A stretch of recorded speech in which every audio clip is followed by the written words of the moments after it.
Oh Halo, tuh, selamat malam semuanya. Salam sehat, teman-teman PPI dari Mas Mikael, Mas Fibra tadi ya, dan semuanya. Selamat bergabung. Saya perkenalkan Farid. Saat ini Sekjen Kurama Indonesia, ditemani oleh ada Kang Firman, beliau dosen ITB yang juga alumni kita. Dan malam ini kita juga ada Pak Panut sebagai Ketua Umum kita atau Presiden Kurama Indonesia. Pak Panut, mungkin lagi nih ya, belum belum online ya, tapi beliau memang udah janji mau ikut katanya malam ini. Oke, ini jadi memang acara Zemi on air gitu ya. Ini memang kita coba inisiasi sebulan sekali dengan mengangkat topik-topik yang seputaran diskusi di grup WA kita gitu ya. Nah, terakhir memang kan ada yang posting tentang PLTU ya, Pembangkit Listrik Tenaga Nuklir ya, PLTN ya. Dan memang salah satu pakar kita di Indonesia ya tidak lain Prof. Sidik gitu ya. Waduh, jadi sebenarnya acara ini sangat mahal karena sulit juga ya sepertinya dapat kesempatan mendengarkan kuliah padat, kompak, lengkap wah dari pakarnya. Jadi saya pikir tanpa babi bu, tanpa hahihu, saya telepon, saya kontak Kang Sidik, Prof, tolong isi acara gitu ya, langsung mau gitu, Masya Allah. Jadi ini sangat, menurut saya acara yang sangat bermanfaat dan mahal gitu ya. Ya, jadi juga topik yang dibahas oleh Pak Sidik malam ini sangat strategis ya, sangat seksi gitu ya.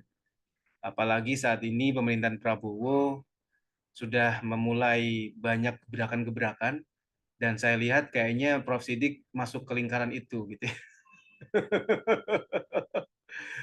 Secara setahu saya Prof. Sidik ini mentornya Mas Dirjen kita itu.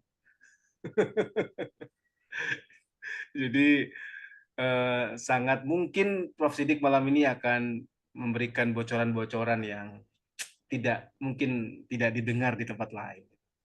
Nah, tanpa berpanjang lebar, memang saya janjiannya sama Prof. Sidik itu jam 8, mohon maaf teman-teman ya, tapi jam 19.30 sudah kita buka. Harapannya memang sudah mulai berkumpul, tapi yang teman-teman yang tadi tepat waktu, saya mohon maaf jika ternyata wah Mas Farid nih bohong katanya 19.30. Kalau jika Daiji Dakara gitu ya. Mohon maaf, tapi memang saya udah bagi tugas sama Kang BJ tadi untuk menyapa, nungguin dan kita jam jam 8 kita mulai. Oke, Kang Prof, waktu dan tempat kami sediakan. Silakan Prof. Sidik untuk memulai cerita-cerita, sharing-sharing. siap, siap. Ya, silakan Prof. Baik, hatur nuhun, terima kasih. Arigato gozaimasu. Farid Sensei ya. Ya, selamat malam. Assalamualaikum warahmatullahi wabarakatuh. Eh, Waalaikumsalam.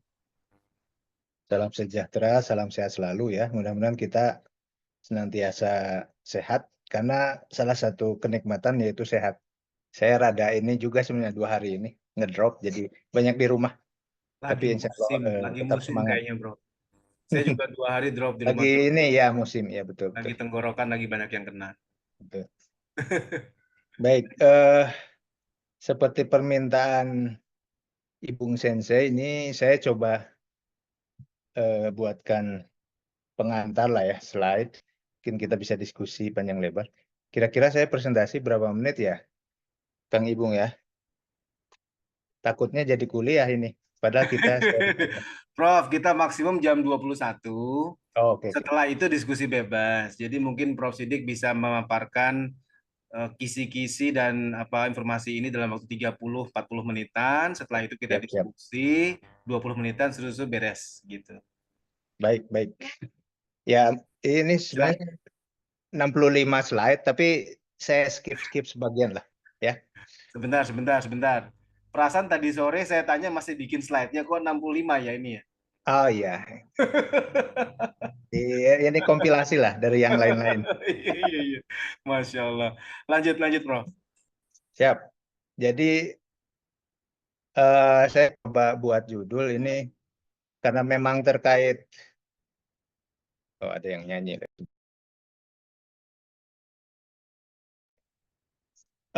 Ya, jadi terkait dengan swasembada energi yang memang dicanangkan dan inline dengan NZE program ya di Indonesia 2060, dan karena targetnya bauran energi, salah satunya dari energi baru terbarukan, yaitu energi nuklir. Nah, seberapa banyak kontribusinya untuk mencapai program itu, lalu apa saja mungkin yang perlu di breakdown, dan juga beberapa variabel yang mungkin bisa menjadi bahan pertimbangan kenapa nuklir juga bisa masuk di sini. Baik, ya betul ya. Ya, sebagai perkenalan mungkin ini saya dengan Kang BJ di Pusat Penelitian Energi Baru Terbarukan, dan sekarang tahun ini ada pusat baru terkait nuklir ya. Jadi tidak energi saja, tapi nanti ke kesehatan sama ke rekayasa material memanfaatkan radiasi nuklir. Baik, ya ini secara umum ya, setiap teknologi punya benefit dan resiko. Tentunya nuklir juga bagaimana meningkatkan benefit ya untuk kebutuhan dasar, human welfare, dan culture ya, etika, terus kemudian budaya dan sebagainya, yang juga menjadi penting sebagai bahan dasar dari kebangkitan bangsa kita. Dan saat yang bersamaan kita meminimasi resiko terhadap keselamatan, kedamaian dunia juga ya, dan juga keamanan. Secara umum nuklir sendiri sebenarnya ada 3 bagian ya. Dari reaksi intinya itu adalah berdasarkan reaksi fisi, lalu kemudian reaksi peluruhan inti, ada juga penggabungan inti, yang beberapa aplikasinya bisa dilihat dari skema seperti ini.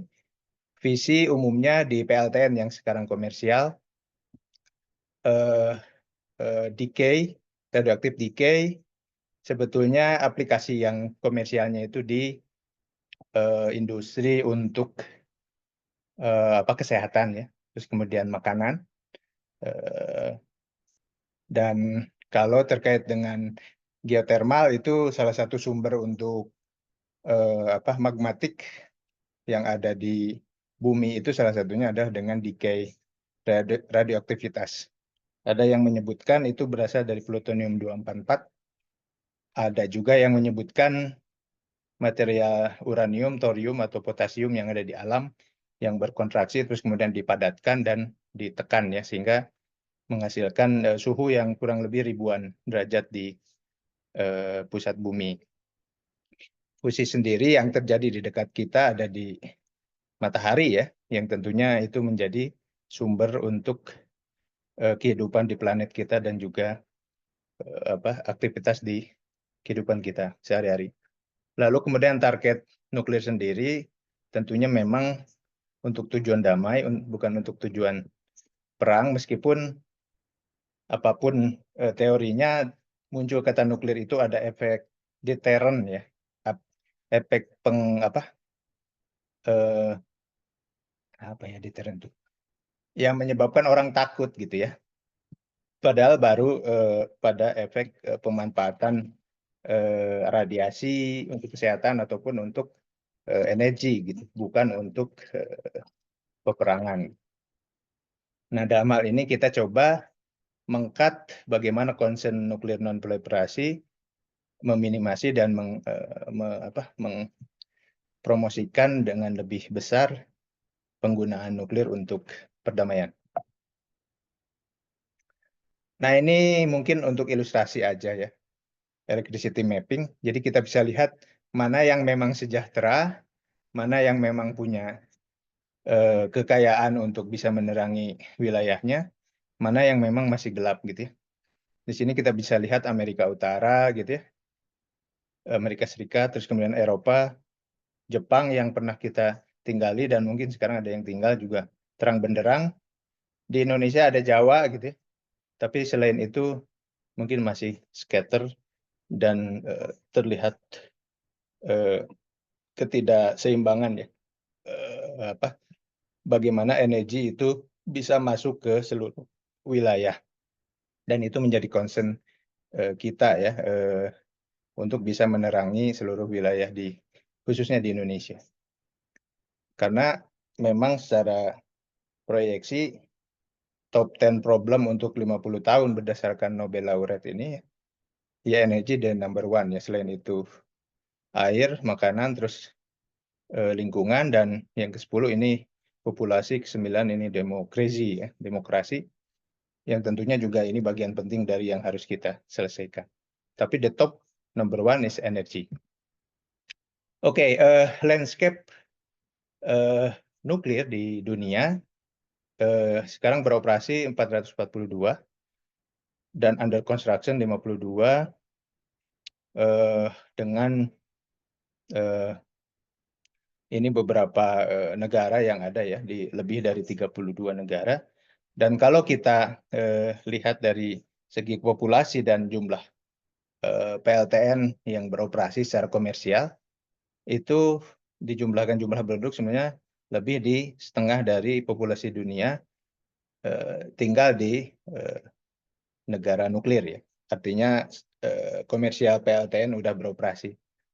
Kalau kita hitung ya, pertama misalkan Cina, India, itu aja udah mungkin 50% penduduk dunia ya. Terus kemudian Amerika, baru keempat penduduk terbesar dunia adalah Indonesia, kemudian Brasil. Nah, dilompat ya 1, 2, 3, 5 itu punya PLTN. Nah, Indonesia belum ya yang keempat. 5, 6, 7 dan seterusnya itu banyak juga menggunakan PLTN sebagai salah satu energi baurannya. Nah, ini kalau kita lihat secara populasi yang tadi saya sebutkan,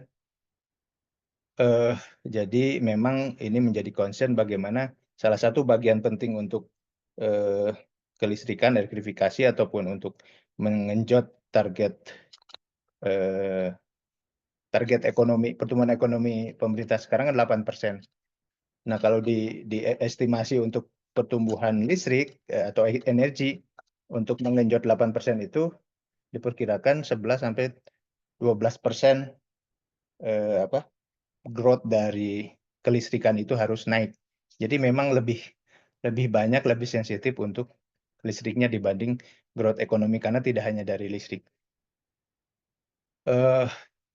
Ya ini kalau kita petakan dari histori ya, bahwa memang abad 19 menjadi satu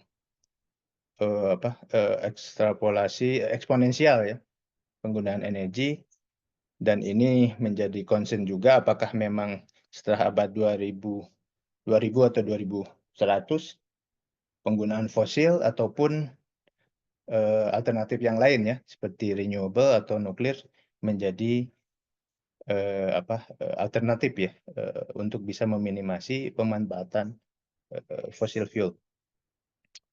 Indonesia mempunyai program net zero emission dicanangkan oleh pemerintahan sebelumnya, yang juga diikuti oleh dari COP ya, lalu kemudian Paris Agreement, terus kemudian COP, dan juga G20. Dan sekarang juga udah berjalan sedemikian rupa, dan mudah-mudahan concern dari pemerintahan yang baru juga meneruskan ya net zero emission, karena memang kalau kita lihat dari segi pemerintahan Prabowo sebenarnya mempertegas penggunaan energi baru terbarukan. Kalau kita lihat dari swasembada energi lewat transisi energi, di sini kita bisa lihat memang concern dari energi baru terbarukan bisa terlihat ya. Meskipun memang saat bersamaan investasi untuk bisa mewujudkan ini cukup besar ya, 1.700 triliun. Di sini juga menjadi concern dari investasi. Ya salah satunya dengan memanfaatkan nuklir gitu. Jadi concern go nuklirnya itu menjadi salah satu bagian dari pemerintahan saat ini. Nah, sedangkan di dunia sebetulnya NZE juga dicanangkan secara umum bauran targetnya itu di 2050, sedangkan Indonesia di 2060. Tapi jangan khawatir, ada negara lain yang net zero emission-nya baru di 2070 gitu ya. Indonesia, Jepang juga 2050 secara umum, Cina 2060. Ada yang lebih cepat misalkan mana ya? Oh ini Jerman ya, 2045 Swedia. Ya tidak apa-apa, itu adalah komitmen negara masing-masing. Kita juga punya komitmen dan juga perhitungan sendiri. Bagaimana pemanfaatan optimum fosil, terus kemudian di pace down, dan siap-siap diganti oleh energi baru terbarukan. Jadi tidak perlu harus melulu mengekor, tetapi kita punya keputusan sendiri. Nah ini terkait nuklir, mungkin ada yang pernah lihat juga video ini, sebagai ilustrasi saja sebetulnya ini. Ini yang terbaru ya, yang sekarang beroperasi, maaf, kok jadi ini. Itu program nuklir UEA dan juga program solar panel sama PLTU, PLTS-nya ya, PLTB, sorry. Bisa nyala nggak ya? Mudah-mudahan suaranya terdengar. Suaranya terdengar nggak ya? Ya, terdengar, terdengar. Oke, siap. Because I'm flying to a place that you have never seen before.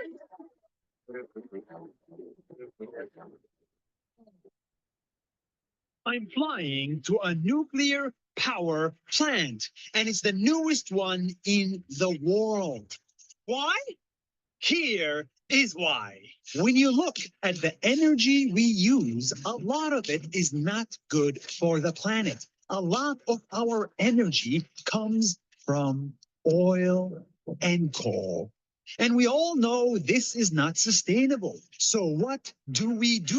The answer to that I found in the Middle East, the birthplace of oil. Here in the Emirates, this country is home to 10% of the world's oil. But to make their energy cleaner, they did something crazy. They built nukes.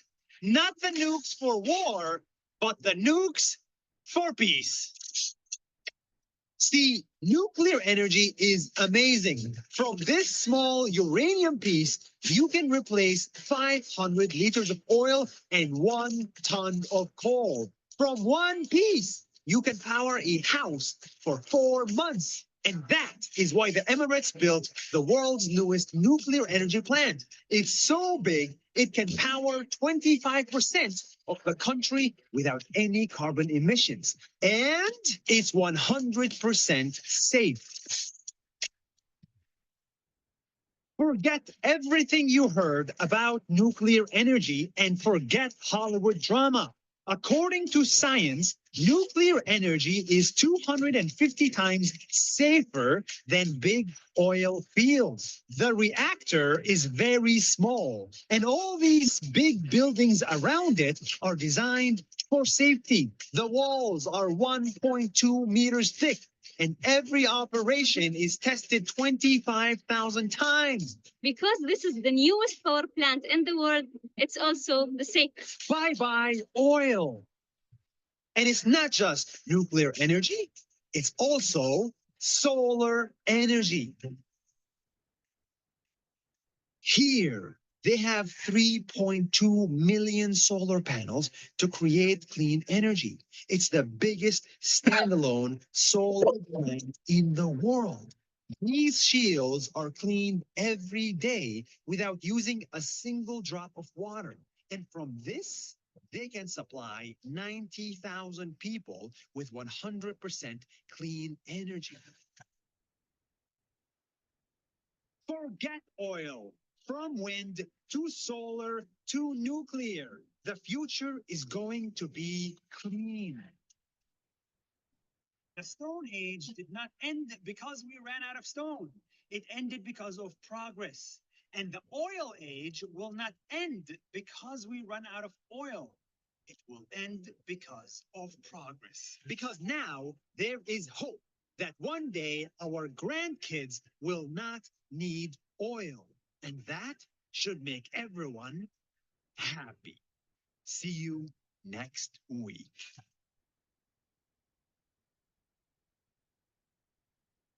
Ya itu, baik. Ya beberapa ilustrasi ya, eh, perkembangan saat ini dan juga beberapa eh, apa top leader ya, bisnismen juga concern juga terkait dengan bisnis nuklir ataupun beberapa negara, misalkan UK yang dulu pertama kali apa eh, terjadi reaksi fisi, mereka klaim itu dari UK dan juga industrinya berkembang. Nah sekarang mereka coba kembali untuk merevisi energi strateginya dan juga membangun kembali industri nuklirnya.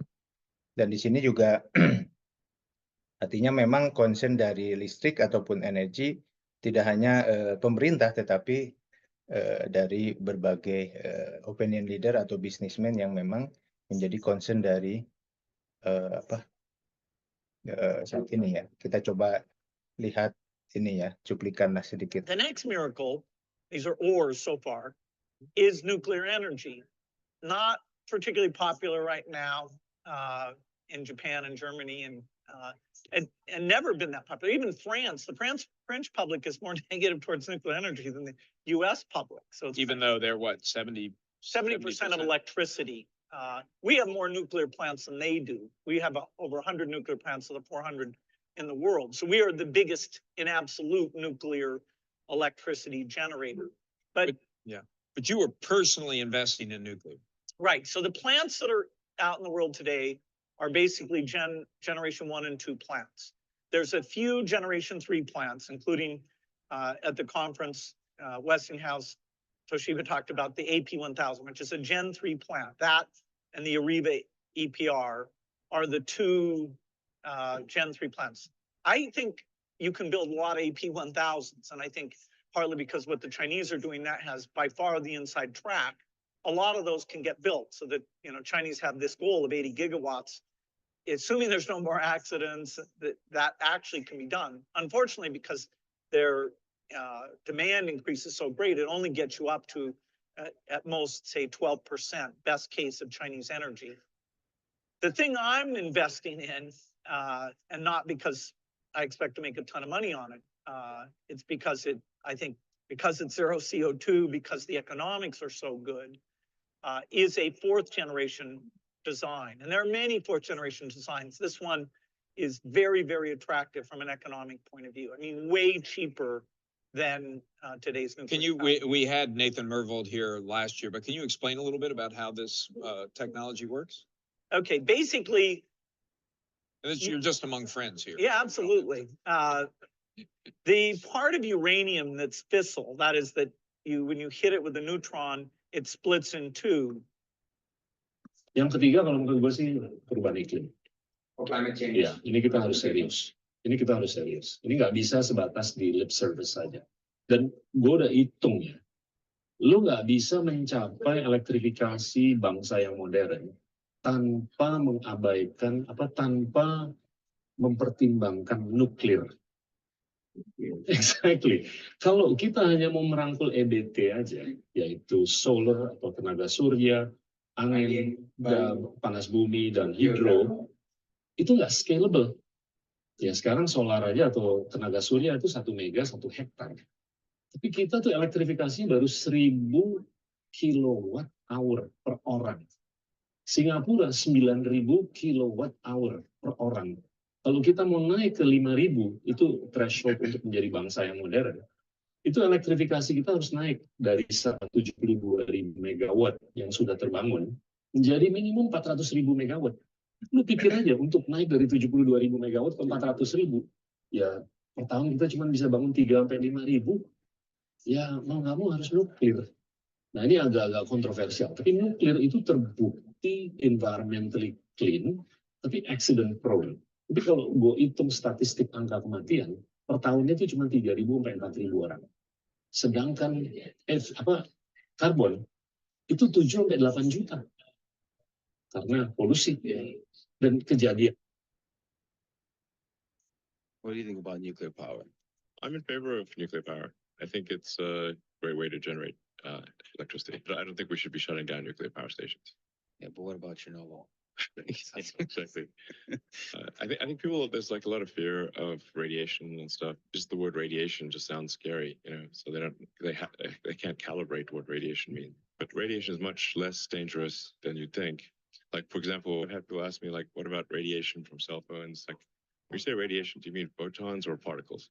Like that, I don't know what do you mean photons? Like, do you know that everything's radiating all the time? And if you want to know what it means to stand in front of nuclear fire, go outside. The sun is a gigantic thermonuclear reactor. You're staring right at it. Yeah. Are you still alive? Yes. Okay, amazing.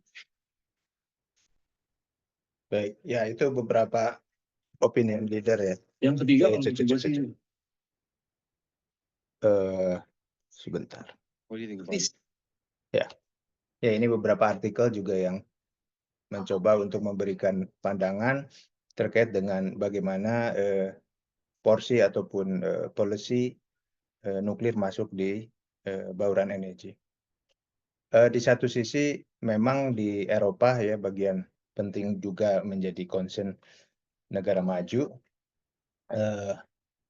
Itu juga menjadi concern dari public opinion ya, public acceptance, terutama Jerman yang eager untuk shutdown ya, pace down nuklir juga menjadi concern banyak pihak dan masyarakat coba memberikan opini ya, apakah still untuk mempertahankan atau mensupport atau tidak mensupport gitu.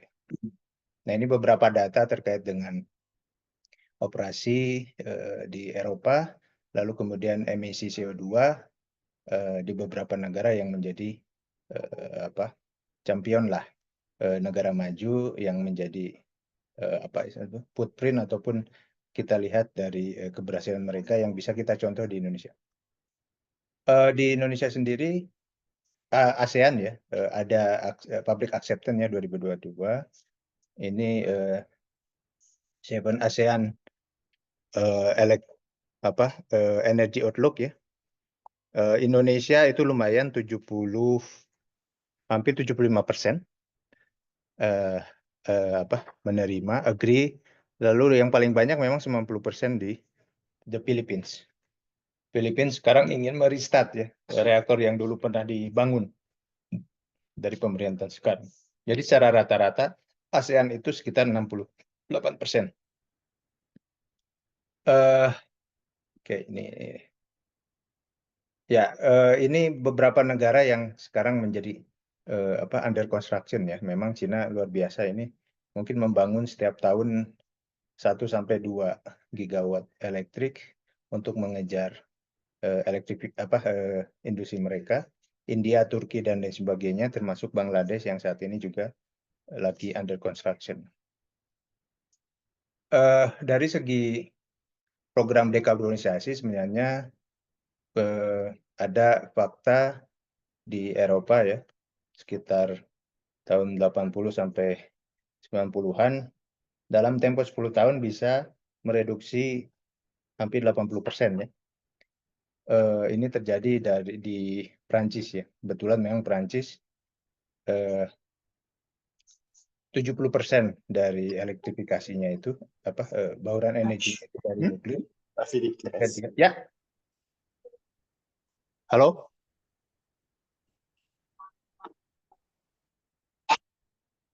Oke, saya lanjutkan ya.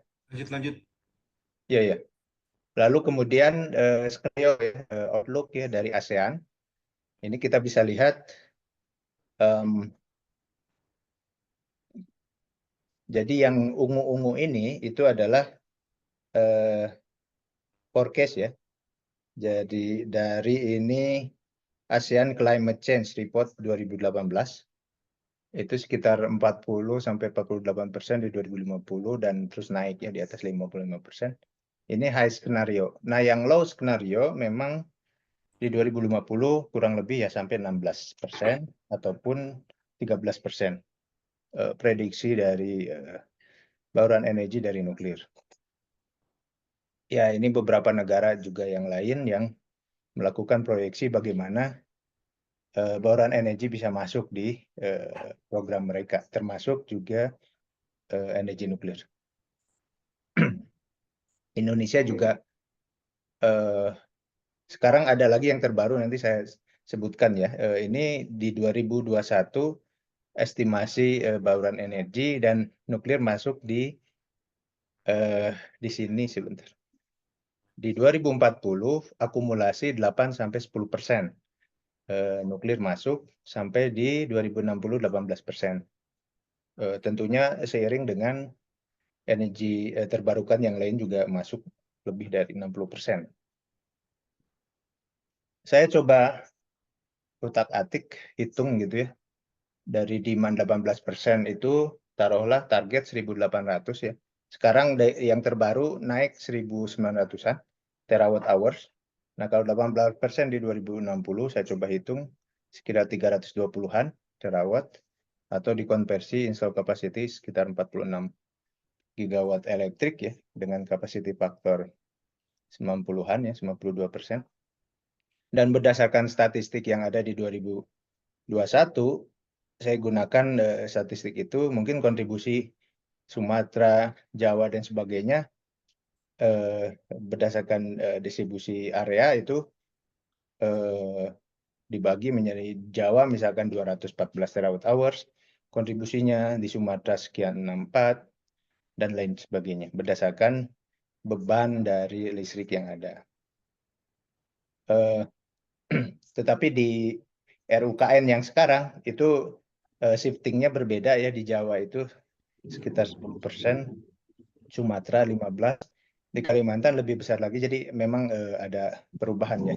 Nanti saya share juga hasil ini. Jadi baru ini dikeluarkan ya keputusan Menteri ya untuk rencana umum ketenaga listrikan yang mungkin bisa kita validasi ataupun kita lihat bagaimana energi listrik masuk di Indonesia sampai 2060. Nah, ini secara umum kita bisa lihat sampai 2060 ya. Jadi proyeksi install capacity dari power plant-nya itu 443 ya gigawatt elektrik. Dan di sini kalau kita konversi dalam bentuk satuan terawatt hours listrik ya dari install capacity, 443 menghasilkan sekitar 1.947 terawatt hours. Dan kalau kita lihat dari data ini, 14%-nya atau 276 terawatt hours-nya itu berasal dari PLTN. Sedikit berbeda ya dengan yang sebelumnya 18%, sekarang jadi 14%. Jadi turun dari target semula. Ini dalam bentuk percentage, jadi tetap masih ada batu bara ya. Batu bara, gas, minyak. Minyak udah nggak ada ya. Batu bara, gas, yang nanti dipasang di sini kan ada yang CCS, terus co-firing, dan juga gas CCS. Jadi digunakan teknologi terbaru untuk capture carbon capture-nya. Dengan target pengurangan CO2-nya itu di 2060 bisa ya target zero lah ya, netnya itu, net zero. Netnya itu bisa zero. Baik, tetapi ada ide yang lain di RUKN ini, yaitu produksi green hydrogen, sehingga kapasitas pembangkit ditambah dari 443 gigawatt menjadi 630. Berarti kan sekitar 200-an gigawatt untuk menghasilkan green hydrogen ya. Nah, kalau kita bisa lihat di sini PLTS berapa, naik-naik, termasuk PLTN. Jadi dari tadi 41 menjadi 43 ya naik 2 gigaan lah. Yang PLTS paling banyak di sini. PLTA juga yang digunakan sebagiannya untuk memproduksi green hydrogen. Kalau dari segi listrik, ya kita konversi aja dari 630 menjadi listrik sekitar 2.300-an. Dan masing-masing dengan capacity faktornya juga nuklir ya PLTN 345 dari 270 tadi naik jadi 345. dari 14% jadi naik 15%. Nah, ini sebetulnya dari mapping ya. Jadi masing-masing proyeksi kapasitas bauran di 2025 seperti apa masing-masing. Nah, nuklir kapan masuknya gitu ya. Target nuklir masuk di 2032 sehingga masuk di kategori di 2040 akumulasi itu bisa sampai 5-8 atau 10% ya. Nah, ini tergantung dari areanya. Yang pink-pink ini ini adalah yang nuklir ya. Jadi di Sulawesi ada, Kalimantan ada, Sumatera, Bangka Belitung, dan juga di Jawa. Di Jawa juga dengan porsi yang sedikit. 2050 terus naik ya, bauran energi termasuk nuklir ya, dan energi terbarukan juga naik. Dan target di 2060, di sini nuklir sekitar 14%, atau 8% dari install capacity, atau 14% dari listrik. Atau kalau kita tambah dengan produksi hidrogen jadi 15% ya. Jadi tergantung skenario apakah hidrogen dan tanpa pembangkit untuk produksi hidrogen.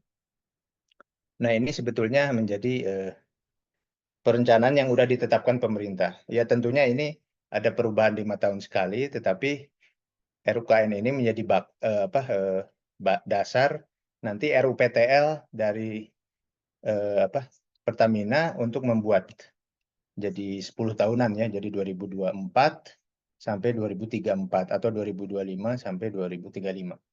Nah, itu nanti baru nuklir masuk di 2032 atau 2033. Ya kita bisa memilih teknologi yang mana, tetapi mungkin yang paling visible itu di generasi 3 ke atas. Secara komersial sudah ada dan juga secara teknologi keamanannya lebih bagus lagi. Oke, ini sebagai gambaran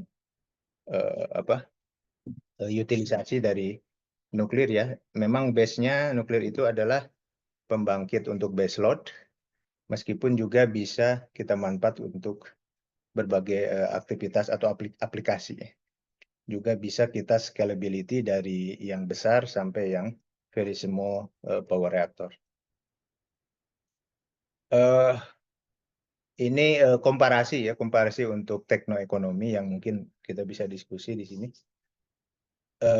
Juga ini externality terkait dengan CO2 emission, land use ataupun nanti water use dari semua teknologi yang ada, yang itu nanti terkait dengan bagaimana proteksi lingkungan masuk dalam perhitungan program net zero ya.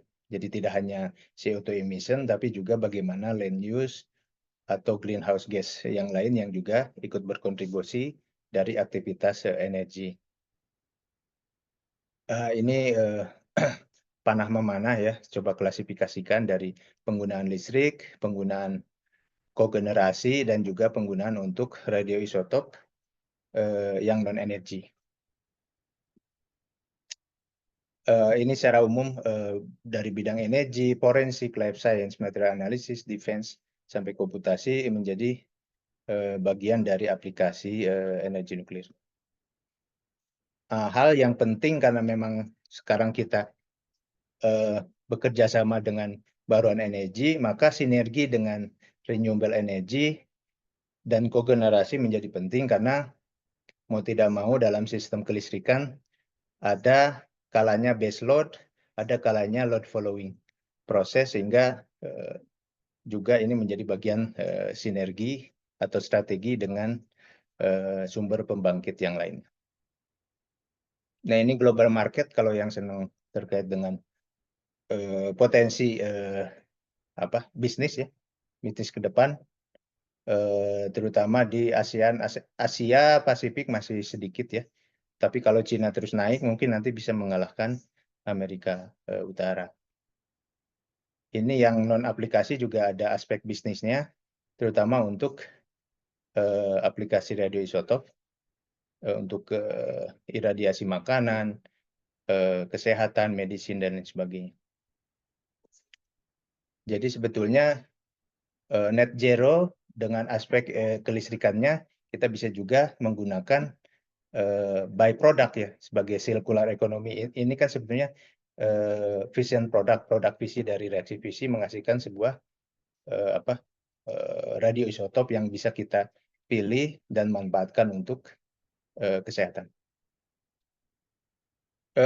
Teknologi yang terbaru memunculkan ada modularity, terutama untuk negara kepulauan. Jadi nanti ada yang base load, ada yang marine base atau floating power unit. Jadi ini untuk kapal-kapal laut kita bisa gunakan sebagai propulsi ataupun untuk unit yang ditongkang, tapi dia bisa membawa power plant ke semua area pulau yang mungkin tidak dijangkau dari PLN, tapi kita bisa bawa lewat kapal gitu, terus kemudian di dock di pantai, kemudian mengaliri listrik ke masyarakat di sekitar. Baik, ini panah memanah juga kalau secara skematik ini kayak main mapping gitu ya. Tapi intinya adalah bahwa upstream activity produksi, terus kemudian utilisasi aplikasi sampai ke NZE target itu menjadi satu yang integral, tidak bisa hanya satu bagian saja target tanpa memikirkan yang lain. Sehingga memang central policy itu menjadi penting untuk bisa merunning semua komponen yang ada di sini. Ya, ini salah satunya kalau kita perkecil menjadi nuklir saja, ini beberapa bagian dari produksi ekosistem environment and protection, target NZE, utilisasi sampai ke multi use dari target NZE. SDG juga menjadi kata kunci ya, karena ini affordable energy itu bukan perkara mudah, karena bisa jadi investasi besar menghasilkan listrik yang relatif tinggi. Tetapi clean-nya oke, clean, tetapi untuk menghasilkan clean perlu investasi, sehingga affordability ini menjadi debatable. Pemerintah bisa memberikan subsidi ataupun semacam insentif bagi energi baru terbarukan. Aplikasi untuk nuklir, terutama untuk semua modular reaktor, bisa dideploy untuk industrial zone yang ada di Indonesia. Contoh saya buka mapping ini, mereka punya demand masing-masing di sini dari 10 sampai 1000, yang tentunya ini bisa kita masukkan menjadi beberapa tipe SMR ya, yang kita bisa gunakan untuk memenuhi target SMR target listrik yang ada di beberapa daerah ini. Begitu pula untuk yang very small power, kita bisa juga masuk di program dedesalisasi, dan ini scatter ya, 5.000 unit di 2.000 lokasi ya di Indonesia, dengan power demand 0,6 sampai 550 megawatt elektrik. Ini juga menjadi tantangan juga bagaimana bisa berkontribusi dengan program ini ya. Program ini udah jalan dan sekarang udah masuk PLTS untuk mengurangi beban dieselnya, dan ada PLTS dengan baterai juga ya. Nah, mungkin program ke depan juga selain PLTS bisa PLTB atau juga yang SMR, semua modular reaktor yang memang kecil ya, ordernya mungkin beberapa mega saja atau bisa multi unit. Ini beberapa skenario yang mungkin bisa diskusi panjang ya, saya coba skip saja. Bagaimana kontribusi renewable energy, fosil ataupun nuklir bagi target saya simulasikan 1.800 terawatt hours. Pak Sidik sudah 40 menit, mungkin Oke, bisa. siap. Saya coba ini kan percepat. Ya, ini teknis aja. Nah, mungkin saya coba ini di roadmap ya, yang Nah, iya, dalam ini dia. pikiran saya. Mantap ini. Ini jadi di 2023-2025 ini krusial untuk go nuklir. Jadi 2024 kemarin, 2025 mungkin NEPIO terbentuk ya. Langsung ngebut ada feasibility study, site selection untuk tapak, licensing, sama kalau long term program udah ada di RUKN ya. Jadi memang seiring lah dengan oret-oretan saya, yang mudah-mudahan juga seiring dengan RUKN yang ada. Lalu kemudian mulai bidding untuk site dan konstruksi, bagaimana kita memilih apakah kolaborasi nasional industri, private atau state owned company ya, enterprise masuk untuk bisa jadi konstruksinya itu di periode ini. Nah, untuk on grid-nya COD-nya itu di periode ini 2031-35 karena targetnya kan di 2032. Di dokumen RUKN itu di 2032. Meskipun PLN mencoba ngitung lagi di 2033 katanya, tapi nggak apa-apa lah, beda setahun gitu ya. Lalu di sini juga targetannya itu ada yang memang large reaktor ataupun SMR ya, semua modular reaktor yang nanti bisa berupa single unit atau multi unit. Lalu kemudian potensi hidrogen production mulai mungkin di uji cobakan ataupun desalinasi. Lalu kemudian di sini coba kita masukkan akumulasinya dan juga menjadi backbone ketika 2036 ya. Phase out mulainya ada penutupan PLTU yang juga bisa membackup hilangnya daya dari PLTU yang ditutup.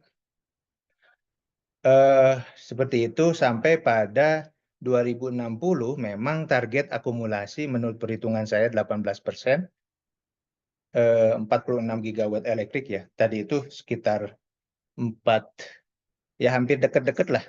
Kalau hidrogen dimasukin ya mungkin sekitar segini. Tapi dari segi persentasenya mungkin beda ya 15%. Ya targetnya memang nation maturity ya. Advanced country, key player untuk teknologi, khususnya teknologi nuklir. Ini NEPIO, mungkin itu saja. NEPIO nanti kita bisa diskusikan ini sebagai organisasi untuk implementasi nuklir yang secara efektif bisa di bawah DEN atau di bawah SDM atau mungkin satu direktorat khusus di bawah Kementerian SDM. Itu saja mungkin mudah-mudahan. Masya Allah. Salah. Ya, Prof. Sidik, ini setiap slide-nya penuh dengan informasi penting. Aduh, jadi bingung juga saya mau bertanya dari mana ini. Mungkin teman-teman juga sudah ada. Silakan. Yang Termasuk kepikiran aja. termasuk NEPIO tadi juga sangat mengganggu sekali.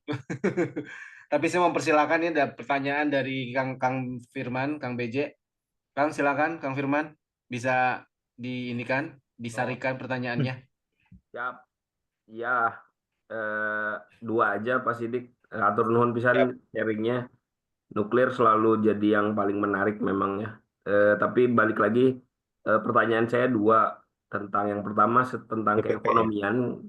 Kalau dari pandangannya Pak Sidik atau mungkin informasi yang paling update, kira-kira kalau dari LCOE itu gimana nuklir dibandingkan energi-energi lainnya termasuk juga dibandingkan dengan renewable energy? Apakah memang jauh di bawah atau on par gitu ya, kira-kira mirip gitu dengan renewable energy yang lain? Karena pada akhirnya drivennya pasti dari ekonomik gitu, selain dari tadi sustainability atau environment. Yang kedua, ke arah yang kedua dari triangle atau trilema energi, yaitu security ya.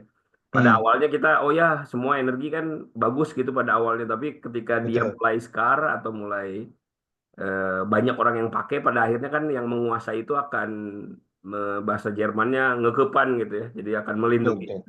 Nah kira-kira kalau di dunia ini tuh pada akhirnya kalau kita menggunakan nuklir, siapa yang akan jadi rajanya nuklir di dunia in terms dia sumbernya tuh siapa misalnya gitu yang raw materialnya. Mungkin itu aja Pak, dua pertanyaan. Makasih Kang BJ. Sebelumnya saya ingatkan ini teman-teman yang mendengarkan banyak juga yang tidak begitu familiar dengan istilah-istilah energi termasuk LCOE. Silakan Pak Sidik, mungkin bisa dielaborasikan. Tapi Baik, saya paham pertanyaannya ya. Silakan. jadi ya hatur nuhun Kang BJ ya. Tadi saya nge-skip yang file ini slide ini. Jadi eh, biaya pokok pembangkitan ya BPP, produksi biaya pokok produksi listrik ya ada korelasi dah dengan levelized cost of electricity ya, LCOE. Nah, kalau komparasi, mudah-mudahan bisa kebaca nih. Saya nggak memperbesar. Yang paling kanan ya, yang sini. Ini dari IEA 2020. Mungkin ada update lagi ya 2023. Saya mungkin nanti share lagi. Tapi dari berdasarkan regional, misalkan India, Amerika, Cina, Eropa, Jepang. Kalau komparasi misalkan India misalnya, nuklir masih bisa compete lah dengan batu bara, meskipun relatif lebih tinggi dengan onshore ya, wind atau solar PV. Untuk yang Amerika ya dia bisa compete dengan batu bara dan agak lebih tinggi dengan onshore dan offshore ya, juga dengan solar PV. Nah kalau Cina itu bisa relatif lebih murah ya dibanding offshore ya. Kalau dengan utility solar PV ini bisa comparable, solar PV lebih murah. Di Eropa juga ini dengan gas, dengan offshore bisa comparable lebih murah lah. Nah Jepang dengan semua harga itu nuklir paling murah. Makanya sekarang Jepang juga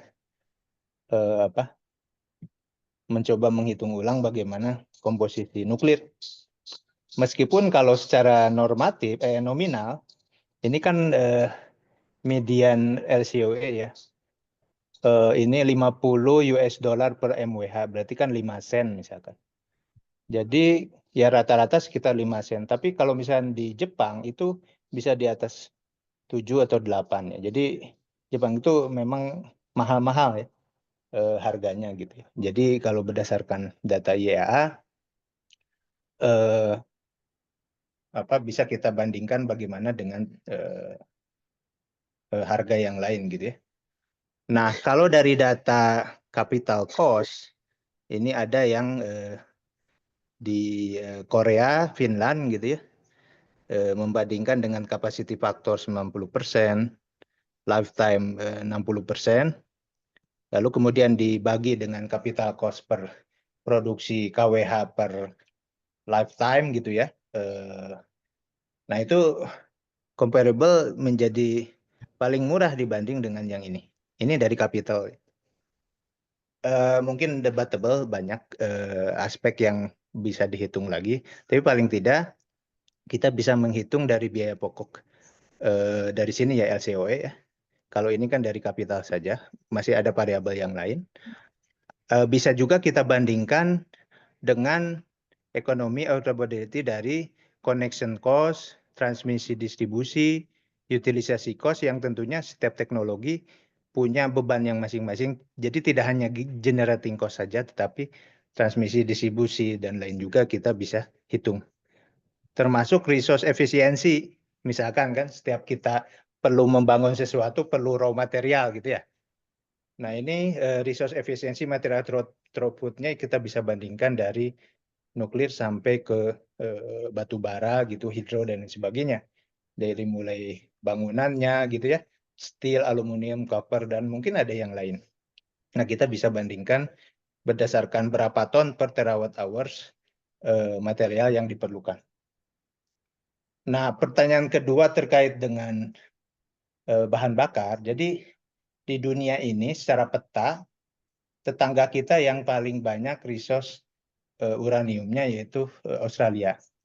Dia tidak ada program untuk menggunakan nuklir, tapi resource uraniumnya paling banyak. Jadi ekspornya cukup banyak. Tapi kalau untuk bisnis ekspornya itu dieksploitasi lebih banyak Kazakhstan. Kazakhstan itu yang kedua resource-nya, tapi yang pertama untuk ekspor uraniumnya. Jadi ada sekitar 15 negaraan lah resource untuk uranium, dan sekarang muncul thorium. Nah, di Indonesia gimana? Resource-nya itu kita baru mensurvei mapping di Bangka Belitung, Kalimantan, Timur dan Barat, terus kemudian di Sulawesi, di Mamuju, yang itu juga ada resource untuk bahan bakar. Tetapi karena dari komponen cost bahan bakar itu sekitar 10-15%, kita bisa canangkan dulu ambil pertama kali mungkin bahannya dari luar. Jadi untuk misalnya 10 tahun operasi itu kita perlu 1,5 tahun operasional, kita perlu bahan bakar sekitar 30 ton. Ya. Nah itu kalau 10 tahun misalkan bisa sekitar berapa tuh? 6 sampai 7 ton, 70 ton. Jadi kita bisa beli dulu dari awal untuk mengstok. Karena reaktor itu kan disuplai bisa 18 bulan sampai 2 tahun. Jadi itu menyetok setiap satu cycle atau sampai 10 tahun dan sebagainya. Jadi dari segi charge discharging itu relatif lama dan kita bisa menstok. Kedua, kalau misalkan terkait dengan bagaimana misalkan kita diboikot dan sebagainya, yaitu menjadi hal yang penting juga ya. Lobby-lobby sehingga kita tidak melulu oleh satu negara. Jadi kita bisa mengacu ke negara, misal Kazakhstan atau Australia, atau ke negara-negara yang memang ke Rusia misalkan, atau Amerika juga bisa. Jadi tidak oleh single vendor saja, tapi kita bisa ke yang lain. Dan saat bersamaan kita juga bisa mengeksploitasi. Mungkin 10 tahun dari sekarang setelah ada PLTN-nya beroperasi, baru kita bisa memikirkan mengeksploitasi yang kita punya. Jangan sampai sekarang dieksploitasi, belum ada usernya, utility-nya, yang terjadi raw materialnya yang dijual. Nah itu yang terjadi sekarang. Mending ya kita eksploitasi dan kita bisa manfaatkan, langsung kita gunakan di pembangkit. Jangan sampai kita raw materialnya dijual gitu. Yang itu nggak ada added value-nya. Nah, jadi seperti itu. Memang itu menjadi concern juga terkait dengan kemandirian bahan bakar, life cycle sama bisnis, skema bisnis untuk bahan bakar. Itu tidak hanya regional, internasional, tapi mungkin diusulkan ke IAEA itu ada yang disebut dengan nuclear bank, nuclear fuel bank.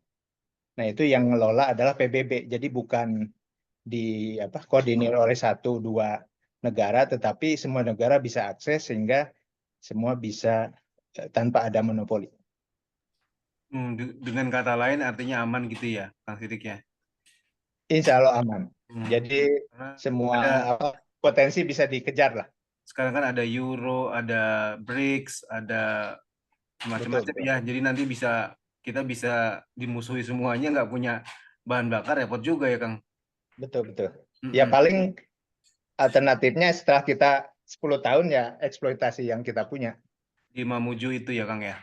Mamuju, Bangka Belitung, Kalimantan Barat, Kalimantan Timur. Sama mungkin Papua. Papua juga sebenarnya sama dengan Australia. Itu uraniumnya sebenarnya sama, karena kan kontur ininya geologisnya sama. Hanya kita belum eksplorasi. Iya.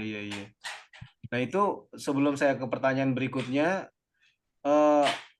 dari roadmap yang tadi Pak Sidik buat, itu 2025 ini menjadi penentu mulai atau tidaknya berarti ini. Kang yang Sidik. ini ya? Iya betul. Ya. Kalau Nepio ini nggak mulai kita ini berarti Kang Sidik. Sebetulnya dengan RUKN dengan memasukkan itu udah national statement sebetulnya. Oh, I see. Ya. Cuma Nepio itu adalah organisasi yang mengimplementasikannya gitu. Nah, apakah namanya Nepio atau misalkan Direktorat Khusus di bawah SDM atau DEN, Itu apa Kalau istilahnya? nanti operatornya bisa dari luar gitu, Pak Sidik. Oh enggak, ini nih strukturnya yang menjadi draft itu. Jadi tetap nanti ketua hariannya itu di bawah Kementerian SDM, nanti ada ketua Pokja yang mungkin nanti direktorat khusus. Jadi ini semacam ad hoc I see, ya, yang iya, dibuat iya. oleh Presiden. Iya. Oke. Terima kasih, Kang Sidik. Sebelum saya ke Mbak Sita, kelihatannya Pak Panut mau menyapa sedikit ini. Malam, Pak Panut. Oke, ya terima kasih. Assalamualaikum warahmatullahi wabarakatuh. Waalaikumsalam. Selamat Ya. malam. Salam sejahtera untuk kita semua, ya Prof. Sidik Sensei, Farid Sensei, dan Bapak Ibu semua yang saya muliakan. Ya, terima kasih sekali untuk webinar malam hari ini ya. Dan sangat luar biasa tadi dari Prof. Sidik, materinya sangat komplit, komprehensif, dan tentu menambah pengetahuan dan wawasan kita terkait dengan net zero emission, kemudian PLTN, dan banyak hal lah. Dan terima kasih untuk Prof. Sidik, Farid Sensei, dan kawan-kawan semua ini yang telah mengorganisir webinar kita. Dan untuk selanjutnya ya tentu monggo Pak Farid ya, secara periodik kita isi dengan pakar di bidang-bidang yang relevan dengan kondisi kita saat ini begitu, untuk menambah pengetahuan kita, dan moga-moga alumni Tokyo Tech ini bisa berkontribusi besar lah bagi perencanaan dan pengembangan tidak hanya energi, nanti segala yang direncanakan dan ditargetkan oleh pemerintah di bawah pemerintahan yang sekarang, Kabinet Merah Putih begitu ya. Dan tentu harapannya nanti bisa diperbanyak atau diperluas Bapak Ibu pendengarnya ya.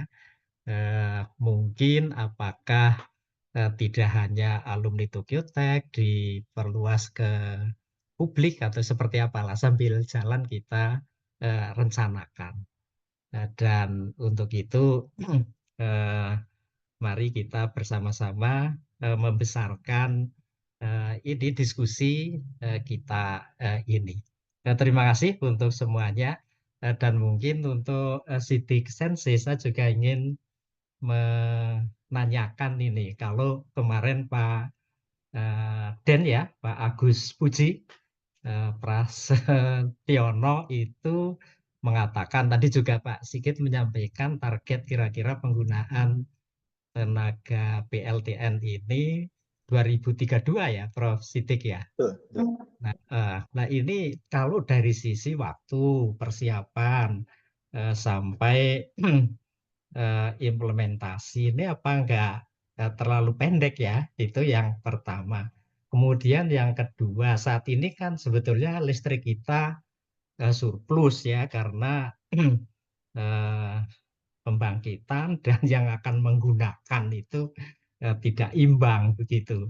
Nah, kita memang pandailah merencanakan misalnya industrialisasi ini itu, tapi sering di dalam implementasi untuk mendorong agar industri itu tumbuh, kemudian banyak yang menggunakan listrik dan seterusnya, ini yang sering kurang baik begitu. Nah, jangan-jangan nanti juga energinya terpenuhi, energi bersih terpenuhi, tapi yang gunakan nggak ada atau industrinya nggak tumbuh lah. Ini bagaimana kita harus betul-betul mendorong ya industri kita tumbuh dengan baik. Nah, banyak hal yang tentu harus dilakukan pemerintah, regulasi, dan lain-lain. Itu aja, Prof. Sidik. Terima kasih dan selamat malam untuk Bapak Ibu semua. Semoga kita selalu sehat dan bisa lebih berkontribusi ya bagi masyarakat dan bangsa. Matur nuwun, terima kasih. Assalamualaikum Prof. warahmatullahi wabarakatuh. Waalaikumsalam. Iya, Prof. Nah, itu pertanyaannya saya juga terpikirkan seperti itu nih, yang pakai siapa juga nih kalau nuklirnya kencang.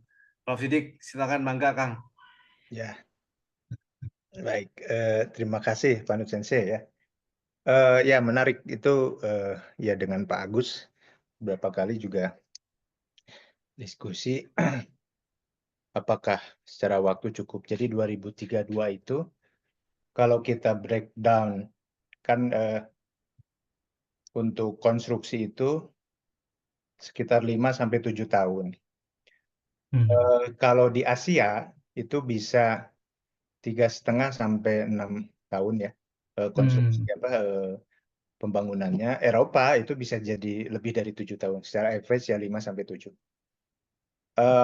Kalau kita breakdown 2032 berarti 5 tahun 2027. 2027 itu untuk skala yang 1 giga ya, yang besar. Kalau yang SMR, yang kecil mungkin bisa 2 sampai 3 tahun. Yang ordenya mungkin ratusan lah. Ya, ya. Nah, taruhlah yang besar gitu ya, 2027 harus konstruksi. Memang menyisakan 2 tahun lagi. Nah, 2 tahun lagi itu kita tidak perlu melihat roadmap dari IAEA bahwa harus ada sosialisasi, harus ada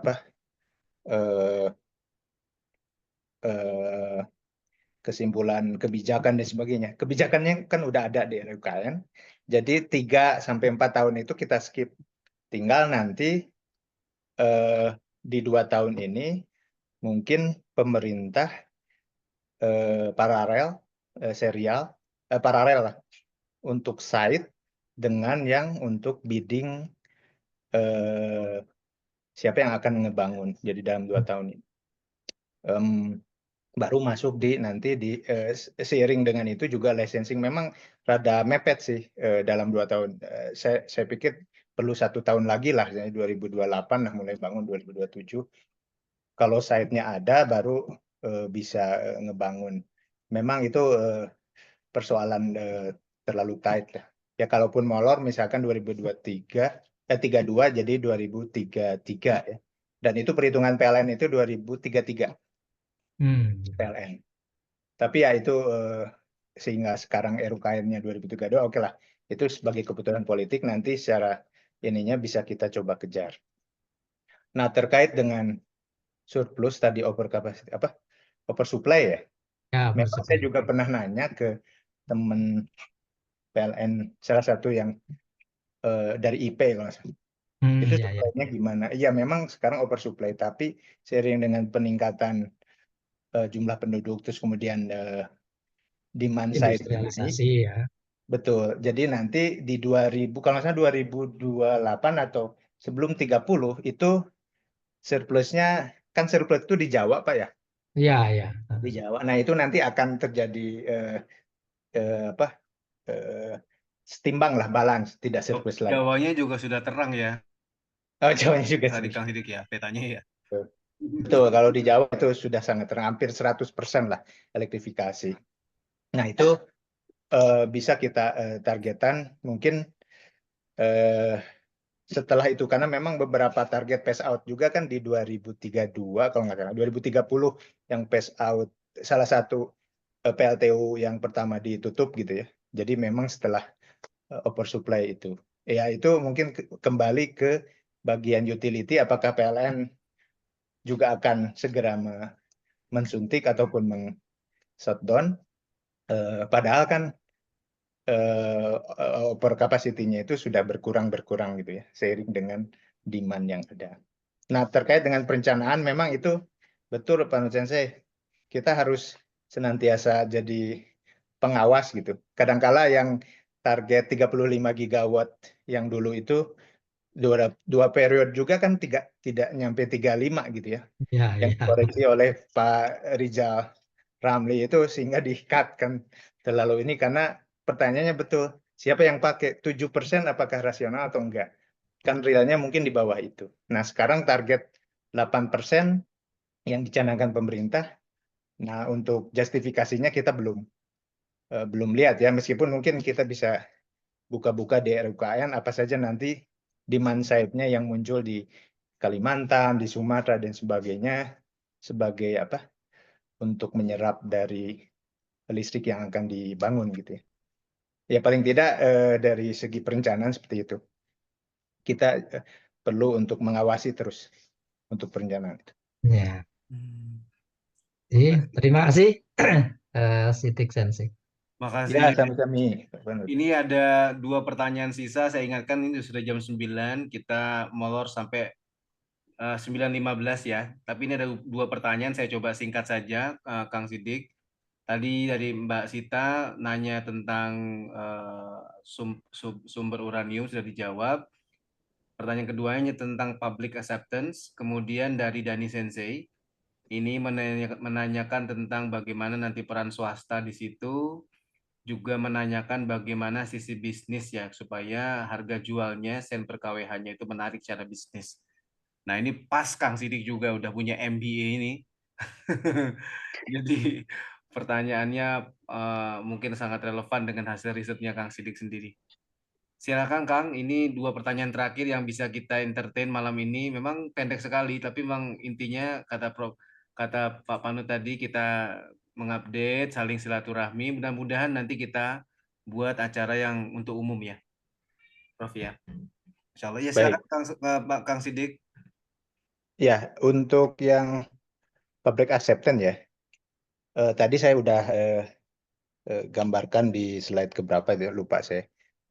Untuk Indonesia di 2022 ada survei sekitar 75% nasional public acceptance-nya. Itu nah terkait dengan Kang ya. gimana? 75 ya. 75. Saya coba tekan Tinggi lagi ya. slide-nya. Mana ya tadi itu? Ini. Kalau yang dibuat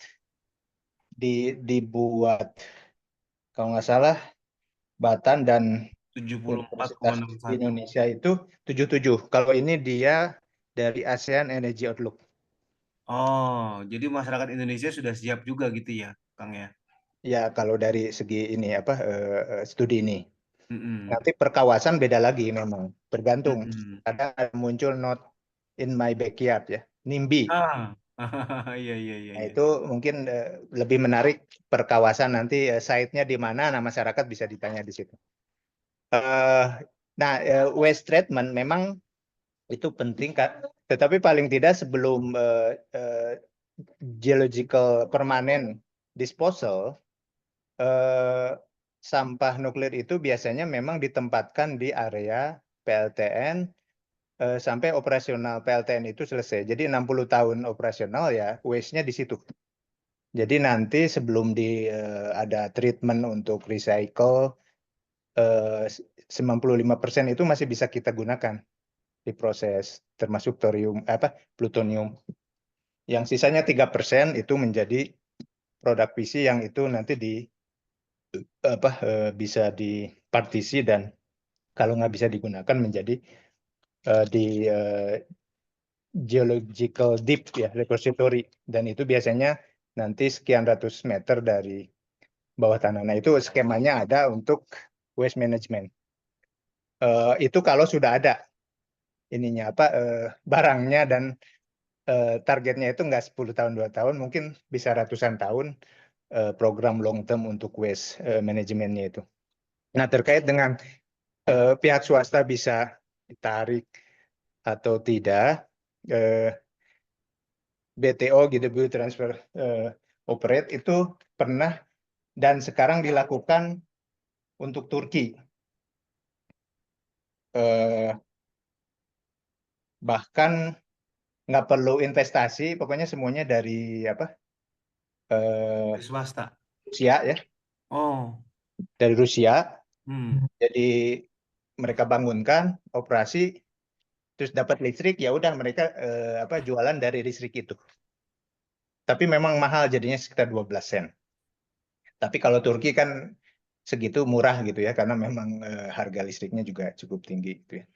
Terus ada juga berupa join untuk seperti ini di UEA itu dia semacam konsorsium. Jadi memang nanti ada peran negara berapa persen, industri UEA-nya ya apa? Saya lupa dia apakah private atau nasional tapi milik UEA, terus 30%-nya itu dari Korea. Jadi konsorsium Korea masuk di situ. Jadi memang sekarang skemanya tidak single investor, misalnya negara punya kaya langsung tidak. Biasanya negara mungkin 30% lah. Setelah itu silakan BUMN atau swasta bisa masuk, swasta nasional. Yang sisi yang lain mungkin dari teknologi provider ataupun vendor. Vendornya misalkan kalau dari Jepang misalkan ada Mitsubishi, MHI ya, Heavy Industry atau Toshiba, Hitachi yang merupakan vendor bisa masuk. Tapi kan itu juga harus dibarengi dengan garansi dari pemerintah Jepang. Jadi mungkin pemerintah Jepang juga ikut di situ.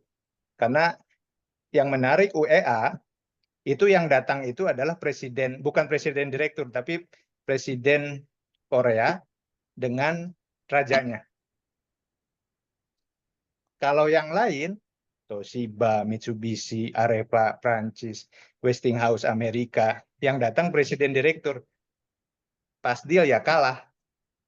Padahal seharusnya G2G. Jadi misalnya kalau Rusia mau datang, ya Putin dengan itu. Sehingga di situ harganya pun bisa ditekan. Jadi misalkan 10 sen bisa ditekan kalau G2G, interestnya ditekan bisa 3-5%, ya mungkin overall LCOE-nya bisa 5-7. Jadi sebetulnya untuk cost ataupun skema tadi Pak Dani, yaitu tergantung nanti pemerintah punya budget besar, kalau enggak dilepas ke swasta, nanti IPP-nya seperti apa nanti ya? Apakah kuat juga nggak swasta gitu karena investasi nuklir itu cukup tinggi ya. Tetapi dengan skema SMR sekarang yang small modular, jadi secara investasi bisa sepersepuluhnya atau 1/20-nya, mungkin itu juga bisa bukan UMKM, swasta bisa masuk gitu. 2005 Medco itu udah tertarik kerjasama dengan Korean Hydro Nuklir dan Hydropower untuk membangun di Muria. Tapi kan keburu ya seperti itu ya, jadi di demo ya nggak jadi gitu ya. Dan itunya udah almarhum Pak Arifin Panegoro. Nah sekarang Medco sendiri mungkin belum kepikiran untuk bisa maju ke nuklir lagi. Mungkin lebih keluar kalau nggak salah ya, internasional, Medco internasional. Jadi saya pikir memang skemanya bisa seperti itu, build, operate, terus kemudian nanti hanya menjual itunya aja, harga dari pasarnya, atau nanti kita juga bisa skema konsorsium. Jadi bisa share beban. Jadi tidak hanya teknologi provider saja, tapi dari berbagai party konsorsium itu yang masuk menjadi pemegang beban masing-masing. Mungkin mudah-mudahan bisa kejawab. Siap, makasih. Iya, iya. Jelas. Sedikit banyak kebayang nih, Kang. Walaupun kayaknya pelik juga ya. Tadi faktornya tuh wah begitu ya, Kang Sidik ya. Ya, banyak aspek. Iya. Wah, bangga sekali ya kita punya pakar di lingkaran kita sendiri di Kuramai, sangat terpikir saya tadi Prof Panut bilang kenapa nggak Ya. buat masyarakat gitu ya, karena ini sayang sekali yang menikmati ilmu-ilmu ini ya hanya keluarga inti Kuramai saja, Kuramai Indonesia. Insya Allah Pak Panut nanti kita eksplor lagi supaya acara-acara seperti ini mungkin bahkan lebih banyak yang di luar yang ikut. Ya. Juga bisa bekerja sama dengan PPI ya, Mikael ya. Iya, betul. Mungkin teman-teman PPI Kanto, PPI Jepang kita undang untuk sama-sama online. Kayaknya sama Sensei ada masukan sedikit, Sensei. Iya, silakan.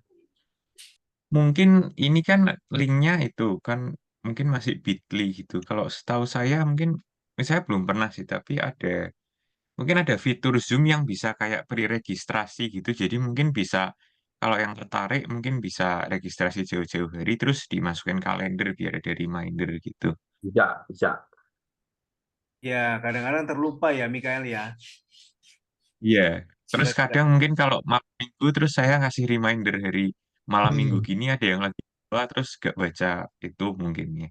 Tapi ini ada 6. Dari tadi saya lihat sih ada 6 sih paling ya, teman-teman yang kenal.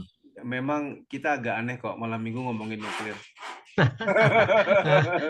Padahal ada bal-balan ini. Ada bal-balan, tapi kalau nggak aneh nggak tokodai Pak Panut.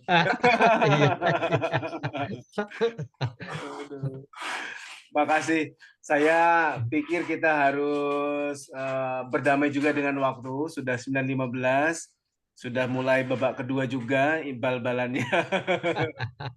Tapi saya ucapkan atas nama teman-teman Kurama Indonesia dan PPI Science Tokyo ya, pada Prof. Sidik, terima kasih banyak sebesar-besarnya. Ilmunya sangat bermanfaat. Insya Allah Indonesia bisa juga memiliki teknologi nuklir dalam waktu dekat. Seperti yang tadi roadmap yang sudah Prof. Sidik buat tadi, sangat mind blowing itu saya pikir ya. Dani Sensei sudah share juga itu ke grup. Apa udah boleh di-share itu gitu, tapi saya lihat sudah publish ya kelihatan nih ya sebagai tesis. Sangat menyenangkan malam ini Prof. Sidik, teman-teman semua yang sudah hadir saya banyak kenal ini, ada Pak Hadid bahkan dari jauh sepertinya. Iya, Terima kasih banyak sudah hadir. Saya akhiri diskusi malam kita malam hari ini. Terima kasih banyak. Assalamualaikum warahmatullahi wabarakatuh. Waalaikumsalam warahmatullahi Waalaikumsalam warahmatullahi wabarakatuh.